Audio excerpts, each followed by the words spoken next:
Shot নিতেছে, drone দিয়ে shot নিতেছে।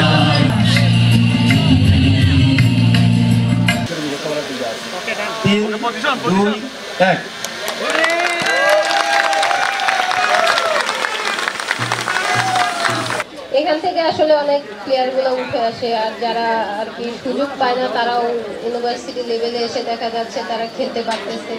তো এটা একটা ভালো দিক।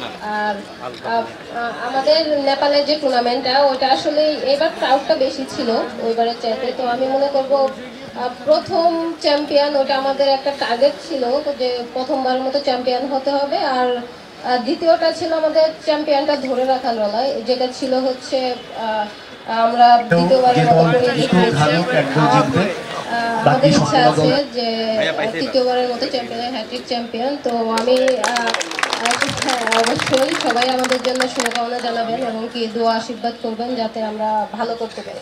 তখন হচ্ছে আমরা এক গোলে ড্র ছিলাম। লাস্ট 15 মিনিট আগে হচ্ছে আমি 81 মিনিটে হচ্ছে গোলটা করি। আসলে ওই গোলটা হচ্ছে আমার টার্গেট ছিল যে পোস্টে মারা, আমি মারছিলাম কিন্তু এটা কীভাবে গোল হয়ে গেছে আমিও ভাবতে পারিনি। আমাদের এম একদম ক্লিয়ার, সেটা হচ্ছে বিশ্ববিদ্যালয় লেভেল থেকে যাতে এখান থেকে খেলোয়াড় উঠে আসে, জাতীয় দলে খেলতে পারে, বিভিন্ন বয়সভিত্তিক পর্যায়ে যাতে খেলতে পারে, এইটুকু করার জন্য। আর বিশ্ববিদ্যালয় আপনারা জানেন যে এইসব জায়গায় যদি খেলাধুলা না হয় তাহলে তো একটা সামাজিক অবক্ষয় হয়।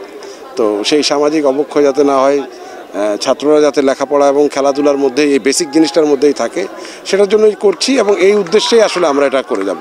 গতবারের সারারিরা তো আমাদেরকে উৎসাহ দিল, যেটা দেখবেন যে এবার গতবার যে পরিমাণ দল বিশ্ববিদ্যালয়ে অংশগ্রহণ করছিল তার চাইতে অনেক বেশি বিশ্ববিদ্যালয় এবার অংশগ্রহণ করছে। গতবার 3টা ভেন্যু ছিল, এবার 4টা ভেন্যুতে খেলা হচ্ছে, ম্যাচের সংখ্যাও বেড়েছে।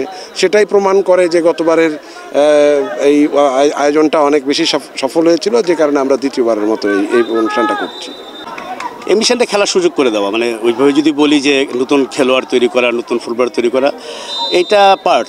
যদি কোনো কারো প্রতিভা থাকে তারা খেলার সুযোগ পেলে তারা সামনে এগিয়ে যাবে। এবং এই টুর্নামেন্টটা আপনি যেটা বললেন যে গত বছর আমরা করেছিলাম পরীক্ষামূলকভাবে প্রথমবার, তো আমাদের কথা ছিল যে এটা যদি ভালোভাবে শেষ হয় আমরা পরের বার আরও বড় করে করবো, একটা প্রতিশ্রুতি ছিল। সেটা কিন্তু হয়েছে। গতবার 3টা ভেন্যুতে খেলা হয়েছিল, এবার 4টা ভেন্যুতে খেলা। চট্টগ্রামের টুর্নামেন্টের উদ্বোধন হলো, এরপর খুলনায় খেলা হবে, রাজশাহীতে খেলা হবে, শেষে ঢাকায় আঞ্চলিক পর্ব শেষে ঢাকায় চূড়ান্ত পর্ব। এবং আপনি এটা আমি দর্শকদের বলতে চাই যে 42টা বিশ্ববিদ্যালয়ে অংশ নিচ্ছে এবার, গতবার ছিল 32টা। এবার চাইলে আমরা 60, 65, 70টা ইউনিভার্সিটি আগ্রহী ছিল, কিন্তু সময় মতো তারা নিবন্ধন করতে পারেনি। প্লাস আমরাও এত বড় আয়োজনটা ঠিক ধীরে ধীরে এগোতে চাই। 42টা ইউনিভার্সিটি নিয়ে করাও কিন্তু কম ব্যাপার না। এখানে ইস্পানিকে আমি ধন্যবাদ দিতে চাই, এটা আসলে ইস্পানির যদি সহযোগিতা না থাকতো। আর প্রথম আলোর ক্ষেত্রে যেটা আপনারা জানেন যে পত্রিকা, অনলাইন সাংবাদিকতার বাইরে নানা কিছু সারা বছর জুড়ে হতে থাকে, সেটাও তার একটা অংশ। মেইন জিনিসটা হচ্ছে যে আমরা চাই যে তরুণ প্রজন্ম একটা খেলার নেশা হচ্ছে ভালো নেশা, খেলার নেশায় আসক্ত হোক।